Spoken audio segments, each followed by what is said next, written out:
Hola, muy buenas noches para todos. Bienvenidos a este encuentro con la palabra de Dios y a este crecimiento, la comunidad familia de Nazaret. Iniciemos invocando a nuestro Dios uno y trino, diciendo en el nombre del Padre, del Hijo, del Espíritu Santo. Amén. Espíritu Santo, ilumina nuestras mentes, ven nuevamente sobre nosotros y llénanos de ti. Tú que has inspirado a hombres y mujeres para la Sagrada Escritura, inspíranos en esta noche, autor sagrado de la Sagrada Escritura, para poder comprender y entender la voluntad y el designio de Dios amoroso en nosotros y en nuestra comunidad, en nuestra iglesia, en nuestra vida familiar y en nuestra vida particular. Colocamos sobre las manos de Nuestra Señora una rosa diciéndole: Dios te salve María, llena eres de gracia, el Señor es contigo. Bendita tú eres entre todas las mujeres, bendito es el fruto de tu vientre, Jesús. Santa María, Madre de Dios, ruega por nosotros pecadores, ahora y en la hora de nuestra muerte. Amén. Del Padre, del Hijo, del Espíritu Santo. Amén. Bueno, entonces, recordemos el objetivo de estos encuentros. Es de mejorar nuestra vida cristiana, porque recordemos este pensamiento. Comunidad es pensar en el otro, es pensar en lo mejor para el otro, y es pensar juntos en lo mejor de nosotros para todos los otros. Tomado de un artículo de Vatican News del 1 de agosto del 2020. Continuando entonces con el recorrido que estamos haciendo, ya hemos entonces trasegado por la carta primera a los tesalonicenses, la segunda a tesalonicenses, Filipenses y primera de Corintios. Hoy entonces vamos con la segunda carta a los Corintios. La segunda carta a los Corintios. Bueno, entonces sabemos por el estudio bíblico que esta segunda carta a los Corintios es una carta de San Pablo, de puño y letra de San Pablo. Aquí nos vamos a dar cuenta hoy en este encuentro de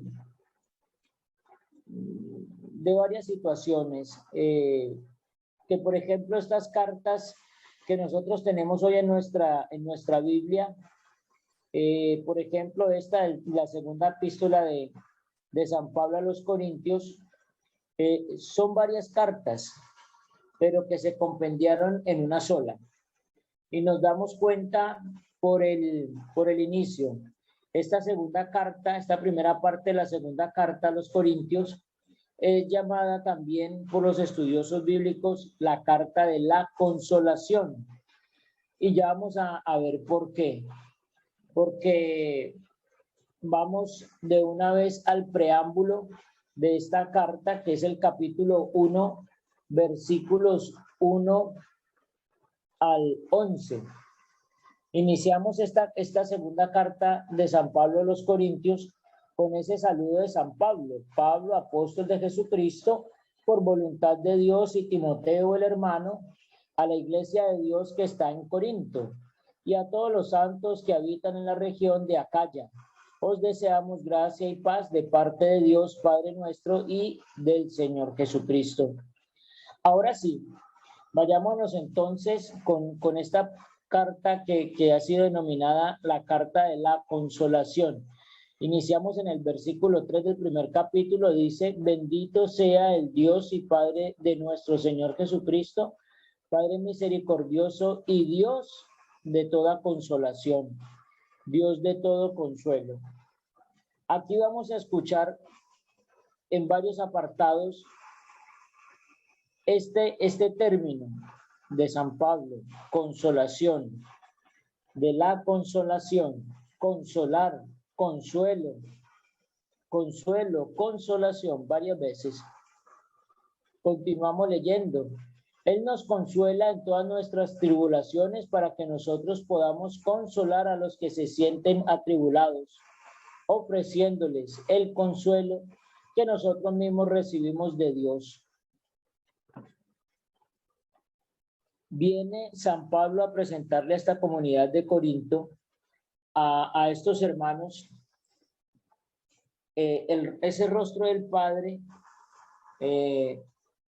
un rostro de Dios consolador, un rostro de Dios que es todo consuelo.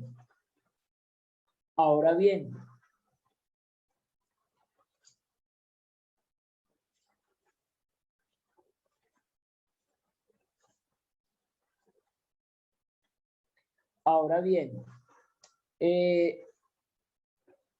en el versículo 4, el primer capítulo nos dice, Él nos consuela para que podamos consolar, ofreciendo el mismo consuelo que hemos recibido. Nosotros no podemos dar lo que nosotros no tenemos. La comunidad no puede dar lo que la comunidad no tiene.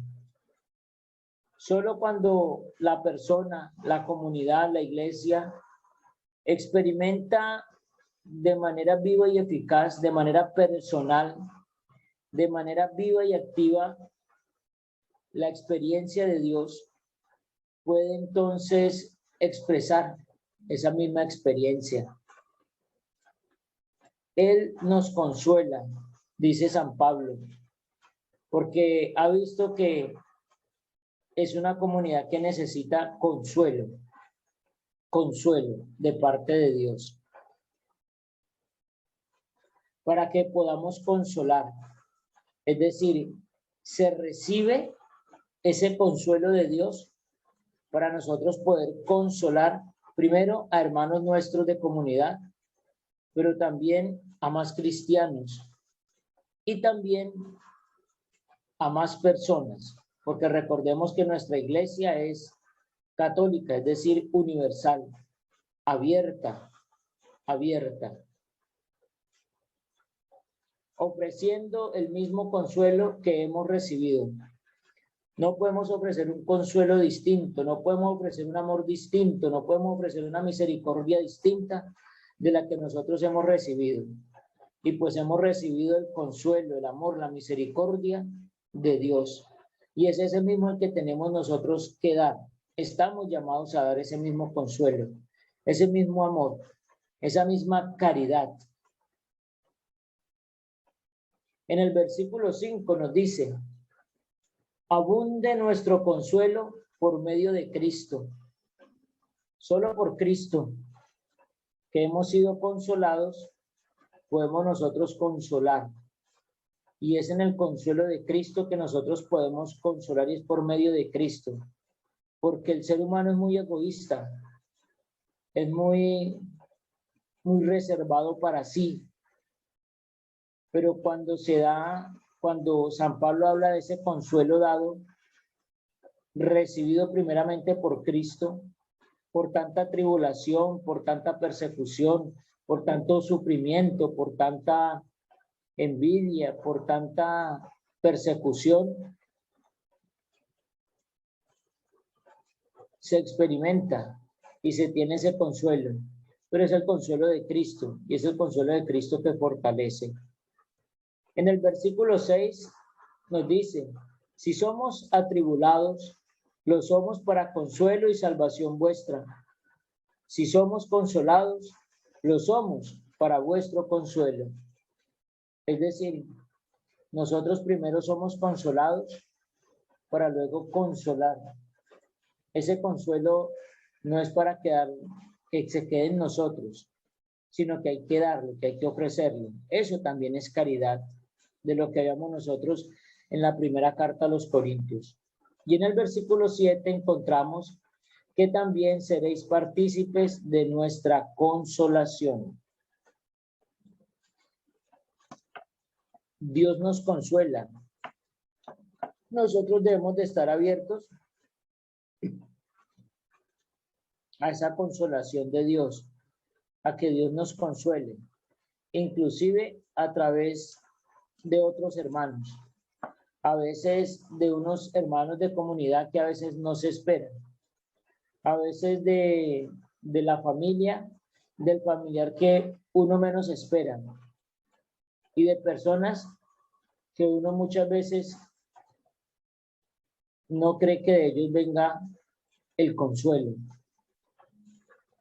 Y es en esas personas que nosotros somos consolados por Dios.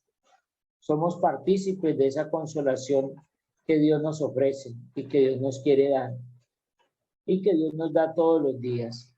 Bien, de eso habla esa primera parte, el preámbulo de esa segunda carta a los Corintios. Incluso por allá en el versículo, en el capítulo 7, también nos vuelve a hablar San Pablo sobre ese consuelo. Y nos vuelve a hablar sobre el hermano Timoteo. Nos vuelve a hablar de aquellos que están buscando y que encuentran. Bien, entonces, continuando, vamos a ver ahora una parte que compete a la comunidad.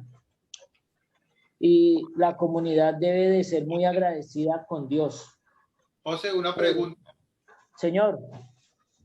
Normalmente cuando usted empezamos el tema, usted nos da como los puntos que se van a desarrollar dentro del tema. ¿Sí? Bueno. Ok, entonces, qué pena. El primer punto, hoy vamos a ver 2 puntos nomás, porque el segundo punto es bastante extenso y es inclusive yo creo que de pronto queda para el próximo encuentro. Entonces vamos a ver dos puntos hoy. El primer punto es el Dios de toda consolación, así lo llama San Pablo, el Dios de toda consolación, donde vamos a ver el tema del consuelo. Y el segundo tema que vamos a abordar en el encuentro de hoy es el ministerio. El ministerio. Muy bien. Gracias, César, por la sugerencia, porque así vamos marcando el derrotero. Entonces, para este segundo momento, vamos a dejarnos guiar por el Espíritu Santo y ver cómo nos habla el Espíritu Santo a través de San Pablo en esta hermosa carta dirigida a los Corintios. Y ahí nos va a mostrar bellamente San Pablo lo que es el ministerio. Entonces, quisiera así compartir con ustedes estas palabras. La comunidad familia de Nazaret debe de ser una comunidad muy agradecida con Dios por los diversos ministerios que ha suscitado dentro de la comunidad. A veces pensamos de que se necesita más gente, pero a medida de que va creciendo la comunidad, Dios va suscitando los carismas, lo que veíamos nosotros en la anterior carta, en la primera carta a los Corintios, cuando hablaba de los carismas San Pablo y de los diversos carismas que suscita en la iglesia y suscita en la comunidad cristiana. En la comunidad familia de Nazaret hay diversidad de dones y de carismas, de ministerios.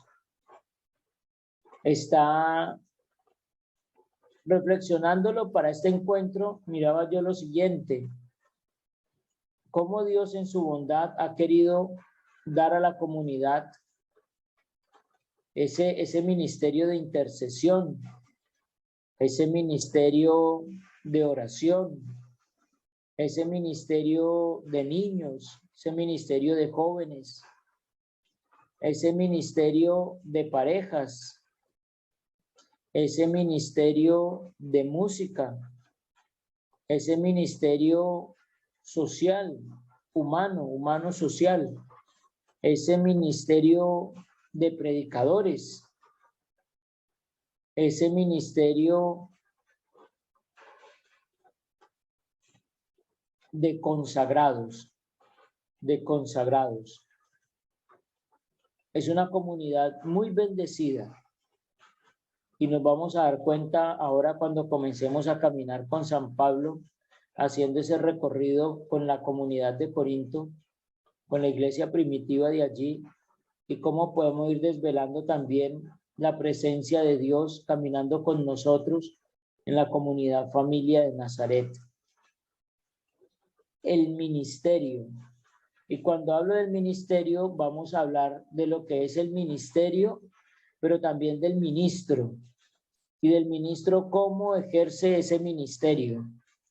Cuando hablo de ministerio, entonces es ejemplo, el ministerio de música, los ministros de música, el ministerio de predicadores y los ministros, los que son allí ministros, es decir, propiamente los predicadores.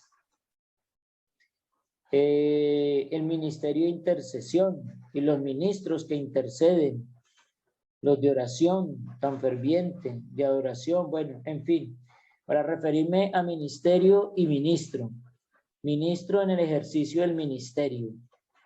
Y damos gracias a Dios porque allí en comunidad todos somos ministros de Dios, del Espíritu Santo, de la iglesia, en diferentes carismas que Dios ha dado a la comunidad y ha bendecido y sigue bendiciendo a la comunidad. En el capítulo 1, en el versículo 17, nos habla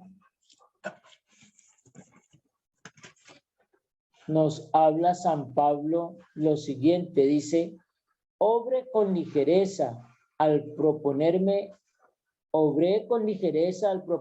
este plan.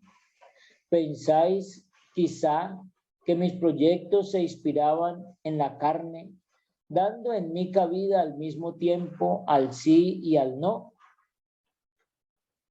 Al sí y al no.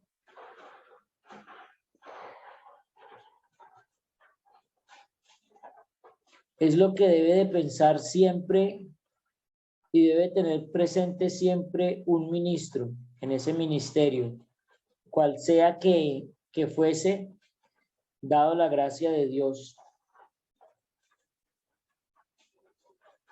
Que cuando se inicie un proyecto, hay que revisar y hay que orar. Si ese proyecto viene de Dios, inspirado por el Espíritu, dependiendo qué necesidad, qué es lo que quiere mostrar Dios a través de ese ministerio, de los ministros que Él vaya escogiendo, o que tenga ya de pronto escogidos para ese ejercicio, para ese servicio en especial, para la comunidad, para la iglesia. Que no sea algo que venga propiamente del deseo de la carne, como un capricho, porque va a ser una efervescencia, va a salir a flote y se va a secar muy pronto. Porque dice San Pablo, dando en mí cabida al sí y al no. Y recuerden que en el Evangelio Jesús nos dice sí, si es sí, y no, si es no. Es decir, de una sola postura, de una sola determinación. No podemos estar en un punto y en el otro. No, se toma la decisión y si es de Dios, por eso les digo que con anterioridad hay que orar mucho, porque viene mucho también la parte del discernimiento que ya veíamos nosotros en las otras cartas, que es muy necesario en la comunidad, en el grupo timón de la comunidad, para que ayude a orientar esas mociones del Espíritu, esos ministerios y a sus ministros. 1:22. Él fue quien nos marcó con su sello. 1:22. Él fue quien nos marcó con su sello y quien puso el Espíritu en nuestros corazones como arras de lo venidero. Es el Espíritu Santo quien suscita dentro de la comunidad y dentro de la iglesia dependiendo las necesidades que hayan en el momento, los diversos carismas y los diversos ministerios. A veces nos preocupamos mucho que porque nos falta tal ministerio, porque nos falta tal pastoral, nos falta tal servicio, pero Dios va suscitando poco a poco eso en las comunidades y en la iglesia. Eso no hay afán para ello, porque es el mismo Dios quien va abriendo el camino y va suscitando y va colocando eso, como lo dice bellamente San Pablo en el capítulo 1, versículo 2. Él fue quien nos marcó con su sello. Somos marcados con el sello de Dios, no solamente por ser bautizados, sino también para una misión específica y dando también la gracia de ese ministerio. ¿A través de qué o de quién? Y quien puso el Espíritu Santo en nuestros corazones. Es el Espíritu Santo quien suscita en el corazón de la persona, del bautizado. Es el Espíritu Santo quien suscita en el corazón de la comunidad. Es el Espíritu Santo el que suscita en el corazón de la iglesia lo que se necesita en el momento, para el momento y para el futuro. Y todo con miras a la salvación. Todo con miras a la salvación. Muy bien. 1:24. No es el ministro ejerciendo su ministerio, no se es dominador de la fe, solo se quiere contribuir con la alegría. El versículo 24 dice: nosotros no pretendemos dominar sobre vuestra fe. Que el ministro, cual fuere en el ministerio que Dios lo tenga, no es para que domine la fe de nadie, ni haga creer cosas que no son. Por eso la necesidad del estudio bíblico y del crecimiento doctrinal, el conocimiento de la doctrina de la iglesia, para no desvirtuarnos, para no ser unos alcacercer, que son solamente efervescencia y no más. Nosotros no pretendemos dominar sobre vuestra fe, pues ya os mantenéis firmes en ella, porque puede ser de que a través de un ministro, a través de un ministerio, se pueda ir en contra de la fe de una persona. Y puede ser que esa persona tenga una fe firme, pero puede ser que con nuestros actos, puede ser que a través del desarrollo del ministerio, hagamos tambalear esa fe, para bien o para mal. Solo queremos contribuir a vuestra alegría.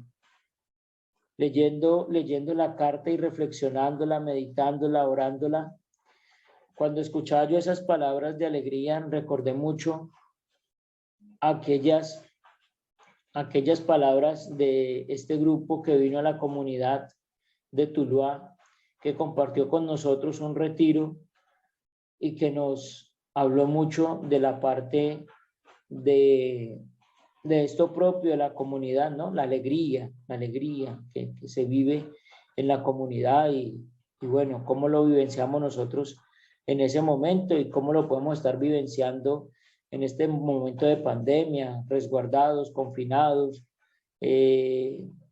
bueno, en sus casas, bien, en sus familias, pero que no perdamos nosotros como ese rumbo y ese sentido y ese don que Dios ha puesto en la comunidad, la alegría. Muy bien, porque es que también hay una canción que dice que el cristiano no puede estar triste, porque es que nuestro Dios no es un Dios de tristeza, nuestro Dios es un Dios alegre, es el Dios de la alegría, es el Dios de todo consuelo. Muy bien, continuemos. Capítulo 2, versículo 3. Continúa San Pablo hablándonos de la alegría. Y si os escribí aquello, fue para que no me entristeciesen a mi ida Y precisamente los mismos que deberían procurarme alegría, pues estaba convencido de que mi alegría y la vuestra deberían coincidir. Y eso es obra del Espíritu, que la alegría que Dios ha derramado en cada ministro y en cada ministerio es para darla. Y esa alegría, cuando se da así espontáneamente, por gracia del Espíritu, es la unidad con el Espíritu y es la alegría de Dios que se comparte y que se contagia a otros. Es la alegría de Dios y es la alegría que ha puesto en nosotros, y que cuando hay esa alegría en comunidad y que se comparte, es una alegría que coincide con la alegría de Dios. No es una alegría mundana, pasajera, sino una alegría en el alma, en el corazón, una alegría que transforma, una alegría que puede llevar a una persona o a varias personas a la conversión. Y puede ser de que esa chispa se haya perdido, y puede ser que haya que replantear esa situación, porque ese don que Dios ha dado a la comunidad se ha perdido o se está perdiendo, o se está perdiendo de pronto en algunos hermanos, no en todos, cuando es algo característico de la comunidad y que hay que recuperarla, hay que pedirle a Dios, porque es un don de Dios, que nos restablezca ese don maravilloso de la alegría, porque puede ser de que a una o a varias personas los retiros espirituales, por ejemplo, no les diga nada, o un grupo de oración no les diga nada por su situación, por su realidad que están viviendo, por su psicología, por su profesión, por un desencuentro que tuvo con la iglesia o con otro ministro, con otro ministerio. Bueno, en fin, hay tantas posibilidades, tantas razones que son muchas, pero puede ser que Dios, a través de esa alegría, toque ese corazón o esos corazones y les llene en ese momento de la alegría de Dios, no de la alegría del mundo ni de la alegría de nosotros, sino de la alegría de Dios, porque podemos ser nosotros, bellamente interpretado así, ser alegría de Dios para otros, y sin querer se está ejerciendo ese ministerio de la alegría y compartir y irradiar esa alegría para otros, y puede ser que con eso solamente Dios se basta para tocar el corazón o corazones de las personas, la mente o las mentes de varias personas, la sensibilidad humana, espiritual, para que comiencen un camino de conversión o reaviven ese camino de conversión o continúen ese camino de conversión hacia Dios y hacia su propia salvación. Es de replantear eso, es de mirar y es de mirarnos, hermanos. Muy bien, continuemos.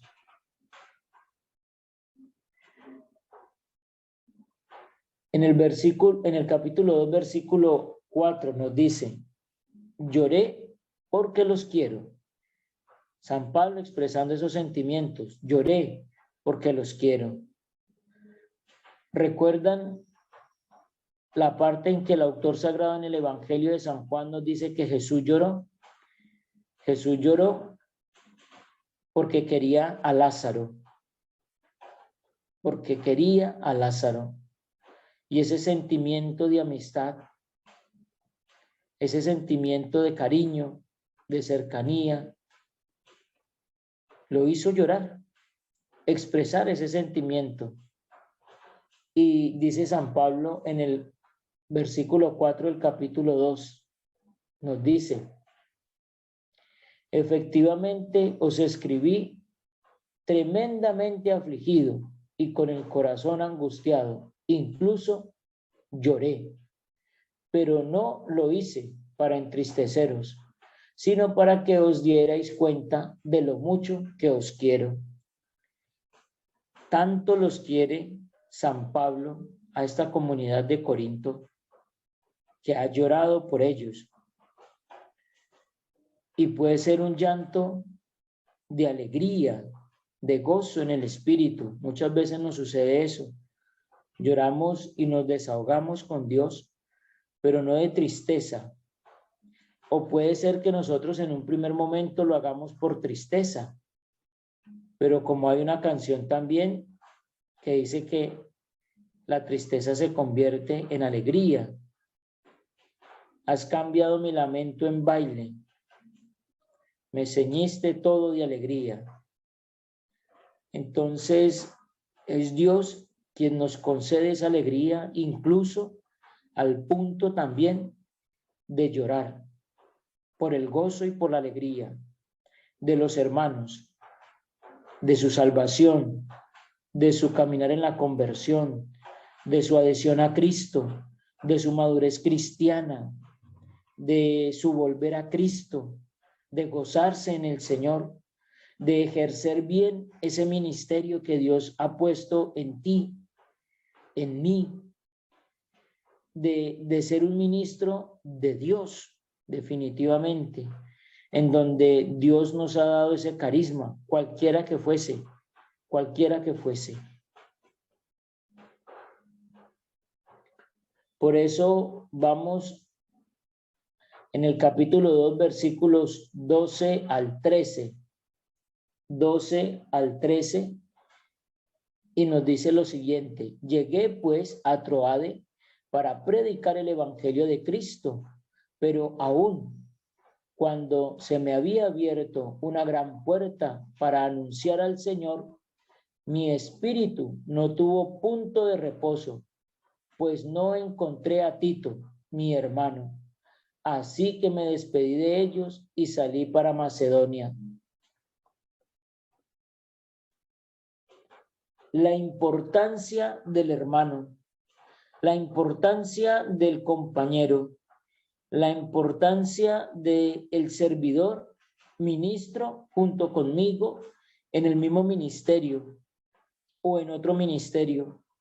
Es la importancia del hermano, de la persona, de ese hermano que está con San Pablo, Tito, en esa misión, visitando diferentes comunidades. Se pierde, pero, y porque se pierde es que el espíritu de San Pablo está intranquilo.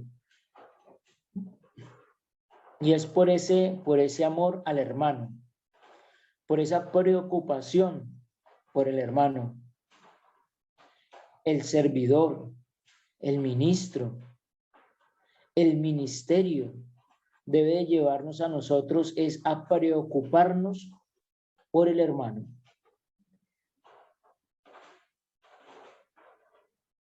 Tantas cosas que se ven dentro de un ministerio, llámese cual fuese, y a veces se ven rencillas, se ven choques, se ven odios, se ven envidias dentro de los mismos hermanos de comunidad, dentro de los mismos servidores de un ministerio, llámese como se